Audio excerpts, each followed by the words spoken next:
Hi everyone, आज हम पढ़ेंगे डीएनए रेप्लिकेशन का मैकेनिज़्म। डीएनए रेप्लिकेशन एक इम्पॉर्टेंट प्रोसेस है जो कि हमें हर लिविंग सेल में देखने को मिलता है। डीएनए एक मास्टर मॉलिक्यूल की तरह सेल में एक्ट करता है जो कि जेनेटिक इन्फॉर्मेशन कैरी करने के साथ साथ सेल की बाकी एक्टिविटीज़ को भी पार्शियली कंट्रोल करता है। ठीक है, अब जब डीएनए अपनी आइडेंटिकल कॉपीज़ बनाता है उस प्रोसेस को हम डीएनए रेप्लिकेशन कहते हैं। जैसा कि हम जानते हैं कि डीएनए रेप्लिकेशन एक काफ़ी इम्पॉर्टेंट टॉपिक है और इसके लिए काफ़ी सारे मॉडल्स प्रपोज़ किए गए थे कि वो किस मेथड से होता है, किस तरीके से होता है, किस पाथवे को फॉलो करता है। तो अगर आपको नहीं पता, आप उसके बारे में पढ़ना चाहते हैं तो आप पिछली वीडियोस जा कर के देख सकते हैं और उस वीडियो की लिंक मैं डिस्क्रिप्शन में भी दे दूँगी। ठीक है, अब यहाँ पे हम देखते हैं कि डीएनए रेप्लिकेशन कैसे होता है।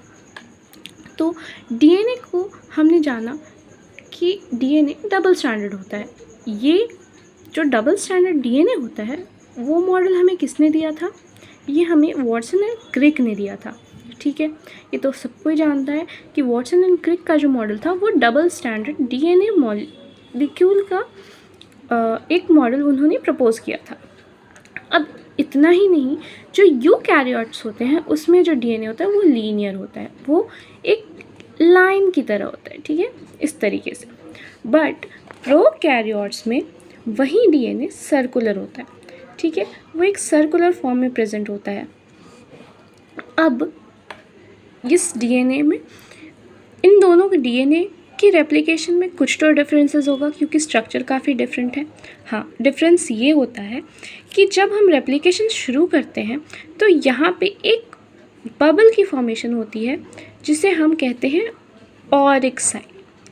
ठीक है, ये ऑरिक क्या होता है? ये एक ऐसा रीजन होता है जहाँ से ये जो डीएनए होता है ये खुलने लगता है।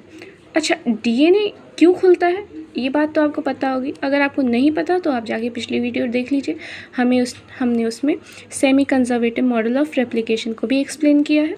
ठीक है, अब सेमी कंजर्वेटिव मॉडल के अकॉर्डिंग हमने ये देखा कि जो डीएनए का स्ट्रैंड होता है वो सेपरेट हो जाता है और जो पेरेंट स्ट्रैंड होते हैं वो एक टेम्पलेट की तरह काम करते हैं ताकि आगे जो रेप्लिकेशन हो उसमें जो पेरेंट स्ट्रैंड का जो टेम्पलेट होता है उसके अकॉर्डिंगली कॉम्प्लीमेंट्री स्ट्रैंड बन जाए और वो एक न्यू डॉटर डीएनए स्ट्रैंड का सिंथेसिस कर ले।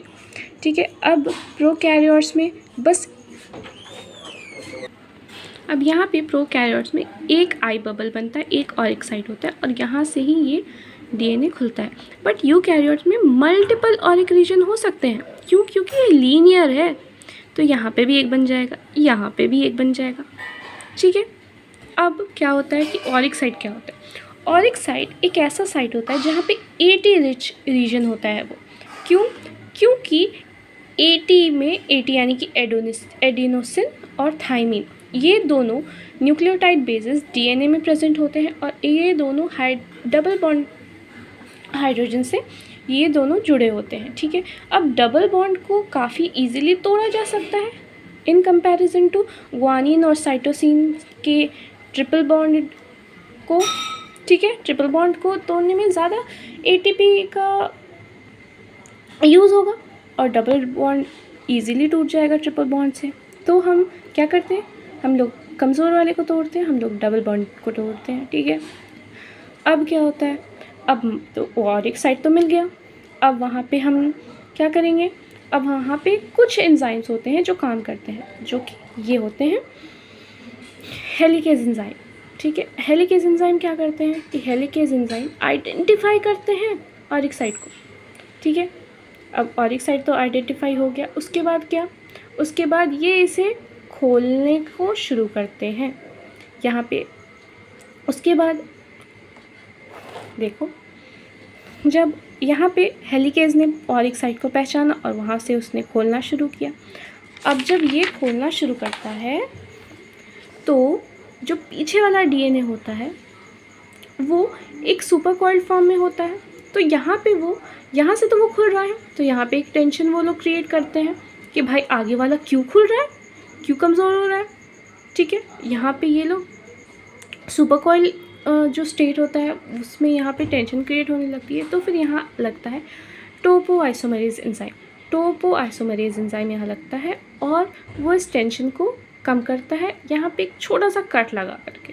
ठीक है, अब जब डीएनए हेलिकेज इसे खोल रहा होता है तो क्या बनता है, रेप्लिकेशन फॉर्क बन जाता है। अब रेप्लिकेशन फॉर्क को हमने इस तरीके से यूजुअली देखा है, पीछे से ये जो डीएनए का स्ट्रैंड होता है वो जुड़ा रहता है, आगे से एक फॉर्क टाइप की फॉर्मेशन हो जाती है। ठीक है, चल यहाँ पे अब शुरू होता है असली काम, जहाँ पे हम लोग यूज़ करते हैं डीएनए पॉलीमरेज। क्यों? क्योंकि ये न्यूक्लियोटाइड बेसिस को बिल्ड करता है, कॉम्प्लीमेंट्री स्ट्रैंड बनाता है हमारे डीएनए के टेम्पलेट पर। ठीक है, लेकिन वो अकेला तो काम करता नहीं है और इसके पास काफ़ी कंडीशंस होती हैं। इसे रास्ता नहीं पता, ये इसको रास्ता दिखाने वाला चाहिए। ठीक है, इसको साथ में चलने वाला चाहिए। अगर कोई इसके साथ चलेगा तो ये जाएगा, अगर कोई इसके साथ नहीं चलेगा तो ये काम नहीं करेगा। इसके पास एक और भी कंडीशन है कि ये सिर्फ एक ही पाथ को फॉलो करता है, 5' to 3'। अगर 5' to 3' कंडीशन में स्टैंड नहीं मिला तो डीएनए पॉलीमरेज काम नहीं करेगा, वो पहले ही डर के भाग जाएगा। क्यों? अगर उसके पास गाइड भी होगा तो भी वो काम नहीं करेगा अगर उसे ऑपोजिट डायरेक्शन में ले जाया जाए। उसूलों का बहुत पक्का है हमारा डीएनए पॉलीमरेज।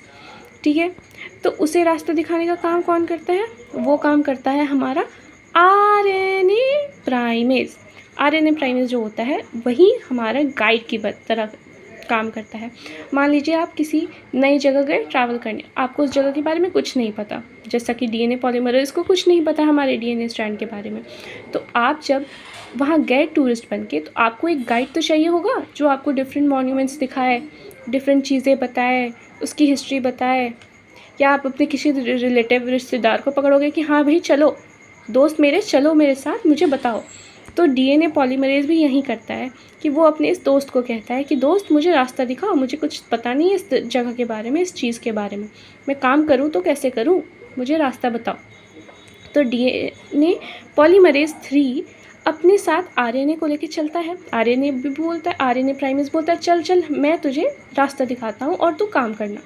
ठीक है, लेकिन ये बोलता है कि नहीं नहीं यार, पर मैं एक ही शर्त पे चलूँगा कि तू मुझे सिर्फ 5' to 3' डायरेक्शन में ही ले जाएगा।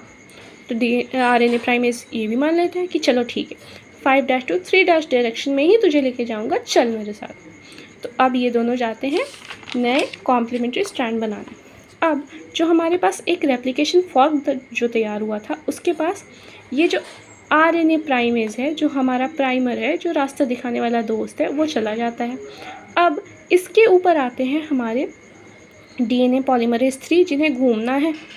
अब वो आए, उन्होंने अपने दोस्त को साथ लिया और वो घूमने के लिए निकल गए। अब ये जो स्ट्रैंड वो बनाए वो सीधे रास्ते तो निकल गए, क्यों? क्योंकि उनके पास 5' to 3' डायरेक्शन में जो उनकी जाने की ज़िद थी वो भी पूरी हो गई। तो अब जो इन्होंने ये स्ट्रैंड बनाया, इसे क्या कहते हैं? Leading strand. क्यों? क्योंकि वो आराम से लीड करते हुए आगे चले जा रहे हैं, कोई दिक्कत नहीं है, गाना गाते गाते दोनों दोस्त चले जा रहे हैं। अब दिक्कत कहाँ आती है? जब एक स्ट्रैंड तो बनेगा नहीं भाई, बनेगा तो दोनों स्ट्रैंड पे बनेगा ना। तो अब क्या नीचे वाले स्ट्रैंड के साथ क्या दिक्कत है भाई? क्यों? क्योंकि यहाँ पे तो वो, यहाँ से तो वो चल नहीं सकते। क्यों? क्योंकि यहाँ पे उनकी कंडीशन फुलफ़िल नहीं हो रही है। यहाँ पे तो 3' to 5' चला गया और उनकी कंडीशन है कि भैया हमको तो जाना है तो 5' to 3' ही जाना है, हम वैसे चलेंगे नहीं। तो अब क्या करता है जो उसका दोस्त है?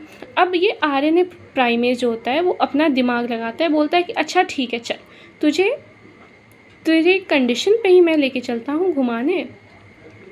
अब आरएनए प्राइमेज आकर के यहाँ जुड़ जाता है, यहाँ जुड़ जाता है।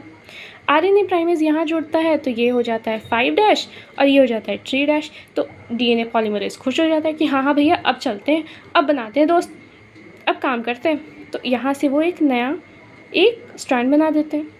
फिर अब डीएनए तो पीछे खुलती चली जा रही है ना। अब आरएनए देखता है कि जा यहाँ तक तो दिखा दिया, अब पीछे क्या? पीछे तो और खुल रहा है। तो फिर ये उठ के जाता है, फिर पीछे लग जाता है। फिर डीएनए पॉलीमरेज देखता है कि अरे दोस्त तू वहाँ क्यों चला गया? तो वो यहाँ आ जाता है। अब फिर ये डीएनए पॉलीमरेज यहाँ एक स्ट्रैंड बनाता है। अब इस तरीके से जो छोटे छोटे फ्रैगमेंट्स में जो डीएनए की बन रहे हैं उन्हें हम क्या कहते हैं, उन्हें ही हम ओकाज़ाकी फ्रैगमेंट्स कहते हैं। अब ये जो ओकाज़ाकी फ्रैगमेंट्स होते हैं इनके पास एक गैप जैसा होता है। अब इन गैप्स को भरने के लिए कौन आता है, इन गैप्स को भरने के लिए आता है हमारा डीएनए लाइगेज।